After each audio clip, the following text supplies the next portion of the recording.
তারা বিভিন্নভাবে মানুষকে ধোঁকা দিচ্ছে, প্রতারণা করছে, তাদের ব্যাপারে সতর্ক থাকতে হবে। তারা আজকে মানুষকে বলেন যে আপনারা রঙ দেখেছেন, আপনারা ধান দেখেছেন, নৌকা দেখেছেন, এবার আমাদেরকে দেখেন। ৭১ সালে তাদের প্রকল্প আমি দেখি নাই। সবচেয়ে সুস্বাদু হালিম রাঁধুনি হালিম। হালিম হোক রাঁধুনি হালিম। স্বাধীনতা বিরোধী শক্তি এবং মুক্তিযুদ্ধের চেতনা বিশ্বাস করে না, স্বাধীনতা চেতনা বিশ্বাস করে না। যে দলটি এখনো জাতীয় স্মৃতি শহরে যায় না, যারা কেন্দ্রীয় শহীদ মিনারে যায় না, যারা জাতীয় সঙ্গীত চায় না,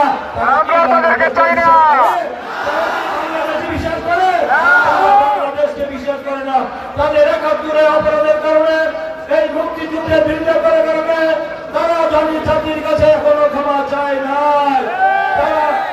তারা আজকে বড় বড় বক্তব্য দিচ্ছে, তারা নাকি ক্ষমতায় গেলে দেশের চিত্র পাল্টিয়ে দিবে। আরে ভাই, চিত্র পাল্টাবেনি, আপনার চিত্র বানাবেন দেশকে। আবার আপনারা একটি মৌলবাদের দিকে ছেড়ে নিয়ে একটি ধর্মান্ধ রাষ্ট্রের দিকে ছেড়ে দিবেন। ওরা পৃথিবী এই বাংলাদেশে তখন বয়কট করবে। তারা এই জঙ্গিবাদের উত্থান হোক আপনি দিচ্ছেন। ধর্মান্ধ গোষ্ঠী মৌলবাদ যারা মানুষের প্রতারণা করে, আল্লাহর সাথে শিরক করে, তাদের কাছে দেশ জাতি জনগণ গণতন্ত্র নিরাপদ নয়।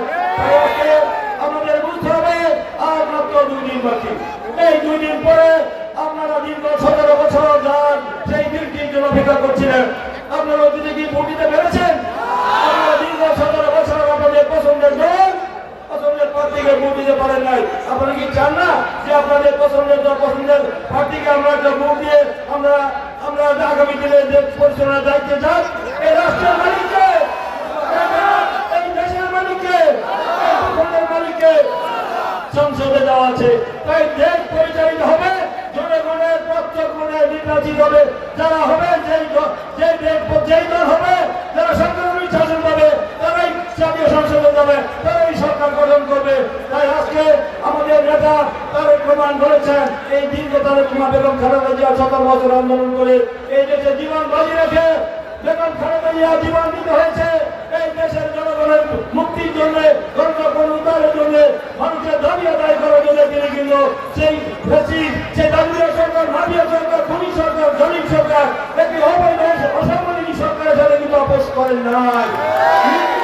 আমৃত্যু পর্যন্ত লড়াই করেছেন। তারেক রহমান শুধু লন্ডন দেশে দেশে জনগণকে উজ্জীবিত করেছেন, অনুপ্রাণিত করেছেন, যার কারণে এই সরকারের 5ই আগস্ট ওই গাজী সপ্তকর্ণ পুত্থানের মধ্যে তাকে বিদায় হতে হয়েছে। এই জন্য আমরা আজকে মুক্ত পরিবেশ পেয়েছি। তার জন্য আমরা এই দলের প্রতি, এই ব্যক্তিদের প্রতি আমাদের কেউ দায়বদ্ধতা আছে না? তারা আন্দোলন করে, যারা এই দেশে আন্দোলন করে এই আমাদের মুক্ত করেছে। তাই আমি আজকে বলতে চাই, আপনাদের যে দীর্ঘদিনের দাবি জনগণের সরকার, আমার পর আমি দিব, জাতি বুঝি থেকে দিব, দেখে শুনে যোগ্য ব্যক্তিকে দিব। যেই ব্যক্তিকে ভোট দিলে আমাদের ফেরত হবে না, সেই ব্যক্তি হিসেবে আপনারা আগামী দিনে এই রসুনের সন্তান হিসেবে সুখে দুঃখে বিপদ আপদে আপনাদের পাশে থেকে খেদমত করার চেষ্টা করেছি। আপনাদের পাশে আমার অনুরোধ, আপনারা আগামী 12 তারিখে সিটের প্রার্থী হিসাবে আমাদের দিনে এই রসুনি সোনালা কাছে থেকে মিটিং করেন, নির্বাচিত করেন। অতীতে যেভাবে আমি এলাকার মানুষের স্কুল করে, রাস্তাঘাট, মসজিদ, মাদ্রাসা, তিনখানা মানুষের করেছিলাম, আগামী দিনে যদি 5 বছরের জন্য আমাকে নির্বাচিত করেন, তাহলে এই রসুনিকে আমি একটি মডেল, একটি যারা হিসাবে প্রতিষ্ঠিত করবো।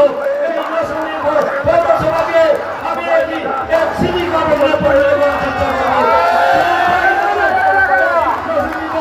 একটি পাবলিক বিশ্ববিদ্যালয় করার চেষ্টা করবো, আমরা একটি মেডিকেল কলেজ করার চেষ্টা করবো।